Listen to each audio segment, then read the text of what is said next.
Hello my dears, welcome back to Xylem learning. ഇതെന്താ teacher USS Malayalam എന്നൊക്കെ പറഞ്ഞ് വന്നിക്ക്? പേരൊക്കെ മാറിയില്ലേ? ടീച്ചർക്ക് ഇതിനെ പറ്റിയൊന്നും വലിയ ധാരണ ഇല്ലാന്ന് തോന്നുന്നു അല്ലേ? അങ്ങനെ വിചാരിക്കുന്നുണ്ടാവും എന്റെ മക്കള്. അപ്പോ USS എന്നൊക്കെയുള്ള പേര് അങ്ങോട്ട് മാറിയിട്ടുണ്ട്. എന്താണ് പേര്? സിയം കിഡ്സ് സ്കോളർഷിപ്പ് UP അല്ലേ? UP ആണെങ്കിൽ അങ്ങനെ തന്നെ LSSന്റെ മാറിയിട്ടുണ്ടേ. അപ്പോ ചീഫ് മിനിസ്റ്റർ സ്കോളർഷിപ്പ് ആണ് CM കിഡ്സ് സ്കോളർഷിപ്പ് അല്ലേ? അപ്പൊ പേരൊക്കെ മാറ്റിയിട്ടുണ്ട്. അപ്പൊ സംഗതിയും മാറാനുള്ള സാധ്യതയൊക്കെ ഉണ്ട്. എന്നാലും നമ്മള് പഠിക്കേണ്ട കാര്യങ്ങൾ നമ്മൾ അസലായിട്ട് അങ്ങ് പഠിക്കണ്ടേ? വേണ്ടേ? പഠിക്കണം, കൃത്യമായിട്ട് പഠിക്കണം. എടാ, ഞാൻ ഒരു കാര്യം പറയേ. നിങ്ങൾക്ക് പരീക്ഷ പേപ്പറൊക്കെ കിട്ടിയിട്ടുണ്ടാവും. എല്ലാത്തിലും A ഒന്നും ഇല്ലാത്തവർക്ക് ചില സങ്കടമൊക്കെ ഉണ്ടാവും. സാരില്ല, നമുക്ക് പഠിക്കാനുള്ള സമയം ഇനി ഉണ്ട്. കറക്റ്റ് വൃത്തിക്ക് പഠിച്ചു കഴിഞ്ഞാല് ഉറപ്പായിട്ടും USS നേടാനുള്ള സമയം ഉണ്ട് അല്ലേ? A ഗ്രേഡ് കിട്ടാത്തവരാ ഇതില് ആഡ് ചെയ്യില്ല എന്നൊക്കെയുള്ള നിയമങ്ങളൊക്കെ വന്നിട്ടുണ്ടോ സ്കൂളില്? നിങ്ങൾക്ക് നന്നായിട്ട് പെർഫോം ചെയ്യാൻ പറ്റുമെന്ന് അവർക്ക് തോന്നിയിട്ടുണ്ടെങ്കിൽ ഒന്നിനൊക്കെ A ഗ്രേഡ് കുറഞ്ഞാലും നിങ്ങൾ എന്ത് ചെയ്യും? USSന് എക്സാം എഴുതാൻ അവർ അനുവദിക്കും കേട്ടോ. നമുക്ക് നോക്കാം. അപ്പൊ എനിക്ക് നിങ്ങളോട് പറയാനുള്ളത്, ഇപ്പൊ പരീക്ഷയൊക്കെ അല്ലേ? അപ്പൊ പരീക്ഷയൊക്കെ എഴുതുന്ന സമയത്ത് നമുക്ക് കൃത്യമായിട്ടൊരു ടൈമിംഗ് ഒക്കെ വേണം. ടൈമിങ്ങിന് വാച്ച് വേണ്ടേ? ഞാൻ പറഞ്ഞ കാര്യം നിങ്ങൾക്ക് മനസ്സിലായിട്ടുണ്ട്. നമുക്കൊരു ഗിവ് അവേ ഓഫർ ഉണ്ടടാ. അപ്പോ ഗിവ് അവേ ഓഫർ എന്ന് പറയുമ്പോ നമ്മുടെ അവഞ്ചേഴ്സ് ബാച്ചിന്റെ എൻഡ് ഗെയിം ഇപ്പോ തുടങ്ങിയിട്ടുണ്ട് അല്ലേ? അതിനൊരു ന്യൂ ഇയർ ഓഫർ ഉണ്ട്. എല്ലായിടത്തും ന്യൂ ഇയറിന് ഓഫർ ഒക്കെ ഉണ്ടല്ലോ. നമ്മുടെ സൈലറ്റിലും ഉണ്ട് 15% ഒരു ഓഫർ നമ്മുടെ അവഞ്ചേഴ്സ് ബാച്ചിന്. താഴെ കാണുന്ന നമ്പറിൽ നിങ്ങൾ കോൺടാക്ട് ചെയ്താൽ മതി. അവഞ്ചേഴ്സ് ബാച്ചിന്റെ കാര്യം നിങ്ങൾക്ക് അറിയായിരിക്കും, ഫ്രണ്ട്സ് ഒക്കെ പറഞ്ഞിട്ടുണ്ടാവും അല്ലെ? ഇത് അവഞ്ചേഴ്സ് ബാച്ചിൽ ജോയിൻ ചെയ്യാത്തവരോടാണ് എനിക്ക് പറയാനുള്ളത്. അപ്പൊ നിങ്ങൾ എല്ലാവരും എന്ത് ചെയ്യാ? ഇതിൽ ജോയിൻ ചെയ്തവര്, ജോയിൻ ചെയ്യാൻ ഇനി ബാക്കിയുള്ളവരെല്ലാവരും നമ്മുടെ അവഞ്ചേഴ്സ് ബാച്ചിലോട്ട് ഇങ്ങ് പോന്നോളൂ. കാരണം പാഠഭാഗങ്ങൾ കൃത്യമായിട്ട് അറിഞ്ഞിട്ടില്ലെങ്കിൽ ഓരോ വരിയിലൂടെയും നമ്മൾ കടന്നു പോകണം. അപ്പോൾ ഓരോ വരിയിലൂടെയും കടന്നു പോയിക്കൊണ്ട് നിങ്ങൾക്ക് ഒരു വളരെ കുറഞ്ഞ സമയം കൊണ്ട് നിങ്ങൾക്ക് എല്ലാ പാഠങ്ങളും കിട്ടുന്ന ഒരു ബാച്ചിനെ പറ്റിയാണ് ടീച്ചർ പറയുന്നത്. റിവിഷൻ ബാച്ചാണ്, അവഞ്ചേഴ്സ് എന്നാണ് പേര്. അതിലിപ്പോൾ 15% ഓഫർ ഉണ്ട്. ആ 15% ഓഫറോട് കൂടി ജോയിൻ ചെയ്യുന്ന ആളുകളിൽ നിന്ന് 5 പേരെ സെലക്ട് ചെയ്യും. അതിൽ 5 പേർക്ക് ഈ ഒരു വാച്ച് സമ്മാനമായിട്ട് കിട്ടുന്നതായിരിക്കും കേട്ടോ. അപ്പോ എല്ലാ ക്ലാസ്സിലും ഉണ്ട്. ഫ്രണ്ട്സിനോടൊക്കെ പറയാ. 4 മുതൽ 10 വരെ ഉണ്ട് അല്ലെ? അതുപോലെ 11, 12 ബാച്ചിലുണ്ട്. അതുപോലെ 10, 12 CBSEയിലുണ്ട്. എല്ലാത്തിലും എൻഡ് ഗെയിം ബാച്ച് ഉണ്ട്. അവർക്കൊക്കെ ഈ ഒരു സമ്മാനം കിട്ടുന്നതായിരിക്കും കേട്ടോ. 5 പേർക്കാണ്.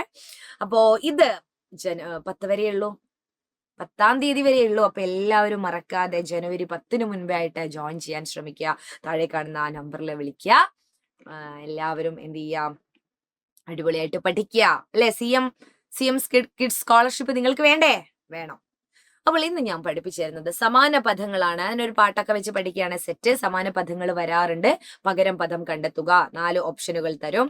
അതിൽ നിന്ന് നമുക്ക് ഡിലീറ്റ് ചെയ്ത് ഏതാണ് ശരി ഉത്തരം എന്നുള്ളതിലേക്ക് എത്താനുള്ള അവസ്ഥയിലേക്ക് നമ്മൾ എത്തണം. ഇനി ഞാൻ സൂര്യൻ എന്ന് പറഞ്ഞാല് ആരാണ്? സൂര്യൻ എന്ന് പറഞ്ഞാല് സൂര്യൻ അല്ലേ? സൂര്യൻ എന്ന് പറഞ്ഞാല് സൂര്യനാണ്.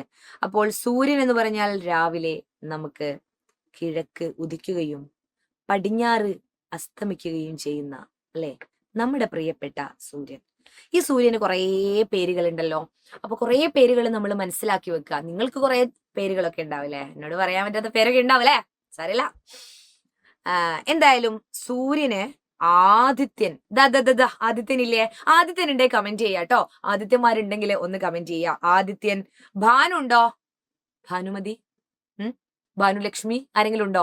എടാ, സൂര്യൻ എന്നാണ് അതിന്റെ അർത്ഥം. ആണിന്റെ പേരുണ്ട്, പെണ്ണിന്റെ പേരുണ്ട്. സവിതാവ് എന്ന് പറഞ്ഞാൽ ആരാ? സൂര്യനാണ്. ദിനകരൻ എന്ന് പറഞ്ഞാൽ സൂര്യനാട്ടോ. ദിനകരേട്ടാ, സൂര്യനെ നോക്കിയിട്ട് നിങ്ങൾ ഇനി വിളിക്കൂ, ദിനകരേട്ടാ. ഞാനിത് നിങ്ങൾ വിചാരിക്കും ചളി പറയാന്നല്ലേ? പക്ഷെ മക്കളെ, ഇത് യൂസ്ഫുൾ ആവും എക്സാം ഹാളില് അല്ലെ? ടീച്ചർ അങ്ങനെയൊക്കെ പറഞ്ഞിരുന്നു എന്നുള്ളൊരു ഓർമ്മ വരും. ദിനകരേട്ടൻ. അപ്പൊ ദിനകരൻ എന്ന് വരുമ്പോ സൂര്യേട്ടൻ അല്ലെ? സൂര്യൻ. രവി, അമ്മേന്റെ അനിയത്തിയുടെ ഭർത്താവിന്റെ പേരാണ് രവി. അപ്പൊ രവിയേട്ടനെ കാണുമ്പോൾ എനിക്കൊരു ഇതാണ്, ഒരു സൂര്യനൊക്കെ ഇങ്ങനെ നിൽക്കുന്നത് പോലുള്ളൊരു തോന്നല്. രവി. അപ്പോൾ നിങ്ങൾക്കറിയാവുന്ന ഏതെങ്കിലും രവിയെ മനസ്സിൽ വിചാരിക്കുക. അത് രവിയൊന്നല്ല, സൂര്യനാന്നങ്ങ് വിചാരിക്കുക. അപ്പൊ രവി. ഇരവി. പിന്നെ ഞായർ, തിങ്കളല്ലേ, തിങ്കൾ ചന്ദ്രനാ, ഞായർ സൂര്യൻ. പിന്നെ ദിവാകരൻ, ദിവാകരൻ, ദിവാകരൻ. ഓക്കെ, ദിവാകരൻ. അപ്പോൾ എനിക്ക് പറയാനുള്ളത് സൂര്യനെ പറ്റിയും ഇത്രയും പേരുകളൊക്കെ ഉണ്ട്. ഇത് പഠിക്കാൻ ഒരു എളുപ്പ വഴിയുണ്ട്. നമുക്കൊരു പാട്ടുണ്ടല്ലോ, ആദിയുണ്ടല്ലോ ഭാനുവുണ്ടല്ലോ സവിതയുണ്ടല്ലോ ദിനകരന്, രവിയുണ്ടല്ലോ ഇരവിയുണ്ടല്ലോ ഞായറുണ്ടല്ലോ ദിവാകരന്. ആ ആദിയുണ്ടല്ലേ, ആദിയില്ലല്ലോ ലന്തമില്ലല്ലോ ലക്കാലം പോയ യുഗത്തിൽ. ആ ഈണത്തിലൊന്ന് പാടി നോക്ക്. ഇനിയിപ്പോ പാട്ട്, എനിക്ക് പാട്ടൊന്നും ഇഷ്ടമല്ല എന്ന് പറയുന്നവരാണെങ്കിൽ നല്ല വൃത്തിക്ക് ഞാൻ നേരത്തെ പറഞ്ഞതുപോലെ ഓരോരുത്തരെ കാണുമ്പോഴും ആ പേരൊക്കെ ഒന്ന് ഓർമ്മിച്ചുകൊണ്ട് ചെയ്യാ. ഇനിയിപ്പോ പാട്ട് ഇഷ്ടമുള്ളവര്, ഇത് പാട്ട് ഇഷ്ടമില്ലാത്തവര് ഈ ഭാഗം സ്കിപ്പ് ചെയ്ത് കളയാം, കാണേ വേണ്ട. പാട്ട് ഇഷ്ടമുള്ളവർ മാത്രം ശ്രദ്ധിക്കുക. ആദിയുണ്ടല്ലോ ഭാനുവുണ്ടല്ലോ സവിതയുണ്ടല്ലോ ദിനകരന്, രവിയുണ്ടല്ലോ ഇരവിയുണ്ടല്ലോ, ഇരവി എന്താ, ഇരവി സൂര്യൻ. ഞായറുണ്ടല്ലോ ദിവാകരന്, ആദിയുണ്ടല്ലോ ഭാനുവുണ്ടല്ലോ സവിതയുണ്ടല്ലോ ദിനകരന്, രവിയുണ്ടല്ലോ ഇരവിയുണ്ടല്ലോ ഞായറുണ്ടല്ലോ ദിവാകരന്. പഠിച്ചില്ലേ? പഠിച്ചില്ലേ? 2-3 പ്രാവശ്യം ഒന്ന് കേട്ടാ മതി. വേണമെങ്കിൽ ഒരു വാട്സപ്പിലൊക്കെ ഓഡിയോ ഒന്ന് ഓപ്പൺ ഇത് ചെയ്ത് വെക്കുക, എന്നിട്ട് അന്ന് റെക്കോർഡ് ചെയ്ത് വെക്കുക കേട്ടോ. പിന്നെ ഇടയ്ക്കൊന്ന് കേട്ട് നോക്കിയാൽ മതി. അങ്ങനെയാകുമ്പോൾ കിട്ടും നമുക്ക്. ഓപ്ഷൻ കണ്ടു കഴിഞ്ഞാൽ നിങ്ങൾക്ക് എഴുതാൻ പറ്റൂടാ. ഇത് ടീച്ചർ ചളി പറയൊന്നല്ല കേട്ടോ. കാരണം ഇങ്ങനെയൊക്കെ പഠിച്ചു കഴിഞ്ഞാലാണ് എന്തെങ്കിലും ഒരു ഓർമ്മ ഉണ്ടാവുക. ബൈ ഹാർട്ട് പഠിച്ചാല് അത് മറന്നു പോകാനുള്ള സാധ്യതയുണ്ട്. അപ്പൊ ഇത്തരം സാധ്യതകൾ കൂടെ നിങ്ങൾ കണ്ടെത്തുക. ഇനി ഇത് ഞാൻ പണ്ടേ ചെറിയ മക്കൾക്കേ പറഞ്ഞു കൊടുക്കുന്നതാണേ. ഇത് എന്റെ ഈണമാണേ. അമ്പീളി ഇന്ദു തിങ്കൾ സോമൻ ശശി ശശാങ്കൻ പനിമതി എന്നുള്ളതും ചന്ദ്രന്റെ പേരാണല്ലോ. പലാപ്പള്ളിന്റെ ഈണത്തില് ചന്ദ്രന്റെ പര്യായ പദങ്ങള് അമ്പിളി, ഇന്ദു, തിങ്കൾ, സോമൻ, ശശി, ശശാങ്കൻ, പനിമതി, ഇതൊക്കെ ചന്ദ്രന്റെ പര്യായങ്ങളാ. ഇനി ഭൂമി, ഭൂമിയും ചന്ദ്രനും സൂര്യനൊക്കെ നമ്മൾ പഠിക്കണം. ധരാധരണി ധരിത്രി എന്നും പാര് പാരിടം ഭൂതലമെന്നും ഭൂമിക്കുള്ള മറുപേരാണേ. അല്ലേ? നാം ഇതൊന്നും മറക്കല്ലേ. പൃഥ്വി എന്നും കൂടെ ഉണ്ട്. അപ്പൊ ഇതിന്റെ ഇടയിൽ എവിടെയെങ്കിലും പൃഥ്വിനെ ചേർക്കുക. എന്തൊക്കെയാ പേര്? ധര, ധരണി, ധരിത്രി, പാര്, പാരിടം, ഭൂതലം. ഇതൊക്കെ ഭൂമിയുടെ പര്യായ പദങ്ങളാണ്. പൃഥ്വിയൊക്കെ ഭൂമിയുടെ പര്യായ പദങ്ങളാണ് കേട്ടോ. ഇനിയിപ്പോ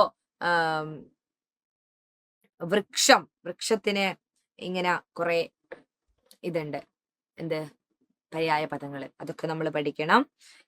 മരം, അതൊക്കെ നിങ്ങൾ പാട്ട് നിങ്ങൾ ഉണ്ടാക്കുക. മരം, തരു, വിടവം, ശാഖി, പാദവം, ധ്രുമം എന്നൊക്കെ പറഞ്ഞാൽ എന്താണ്? വൃക്ഷമാണ്. ഇനി ഞാൻ നിങ്ങളോട് ഇത് ഡീറ്റെയിൽ ആയിട്ട് നമുക്ക് ലൈവ് ക്ലാസ്സുകളിലൊക്കെ പഠിക്കാം. ഇങ്ങനെയും പഠിക്കാം എന്ന് പറഞ്ഞു തന്നതാണ് ഞാൻ. അപ്പോ മക്കളെ, കണ്ണ്, നിങ്ങൾക്കറിയാവുന്ന ഏതെങ്കിലും ഒരു സമാന പദം കമന്റ് ചെയ്യാം. കണ്ണ് അല്ലേ? കണ്ണ്. ചിലര് നമ്മള് നോക്കി പറയാറുണ്ട്, കണ്ണ് നല്ല കണ്ണുള്ളവരെയൊക്കെ നമ്മള് പല പേരും വിളിക്കാറുണ്ട് കേട്ടാ. അപ്പൊ ഓർക്കുക, കണ്ണിന്റെ പര്യായ പദങ്ങള് കമന്റ് ചെയ്യുക. അപ്പോൾ ഞാൻ പറഞ്ഞത് മറന്നു പോകരുത്. വാട്സപ്പ് കമ്മ്യൂണിറ്റി ചാനലിലൊക്കെ ജോയിൻ ചെയ്യാൻ നിങ്ങള്. കാരണം നമ്മളെ യൂട്യൂബിലെ ലൈവ് ക്ലാസ്സിന്റെ ഒക്കെ ഡീറ്റെയിലും ടൈമിംഗ് ഒക്കെ അതിൽ പറയും. ഇനിയിപ്പോ ഇൻസ്റ്റയിലും ഉണ്ട് ചാനല്. USS ക്വസ്റ്റ്യൻസ് ഒക്കെ നമ്മൾ അതിലിടുന്നതായിരിക്കും. സമാന പദങ്ങളൊക്കെ ഈ രീതിയിലും പഠിക്കാം എന്ന് പറഞ്ഞതാണ് മിസ്. മറന്നു പോകരുത്. കണ്ണിന്റെ പര്യായങ്ങളെ കമന്റ് ചെയ്യുക. ഈ ക്ലാസ് നിങ്ങൾക്ക് യൂസ്ഫുൾ ആയിട്ടുണ്ടോ എന്നും കൂടെ പറയാ. അപ്പോ സ്നേഹത്തോടെ ശ്രുതി ടീച്ചർ ഇപ്പൊ പോവാണ്. ഇതുപോലുള്ള ക്ലാസ്സുകളായിട്ട് വീണ്ടും വരാം. വീണ്ടും ഞാൻ ഓർമ്മിപ്പിക്കുന്നു, വാച്ച് നേടണമെങ്കിൽ പെട്ടെന്ന് തന്നെ ഒന്ന് വിളിച്ചോളൂ കേട്ടോ. അപ്പോ ഒരുപാട് നന്ദി. മറന്നു പോകാതെ എന്ത് ചെയ്യാ, ഇത് ഇന്നൊന്ന് പഠിച്ചതൊന്ന് ഓർത്ത് നോക്കുക. അപ്പൊ അടുത്ത ക്ലാസ്സിൽ കാണാം. അതുവരേക്കും tata bye. It's me Shruti Vaishakh from Xylem learning.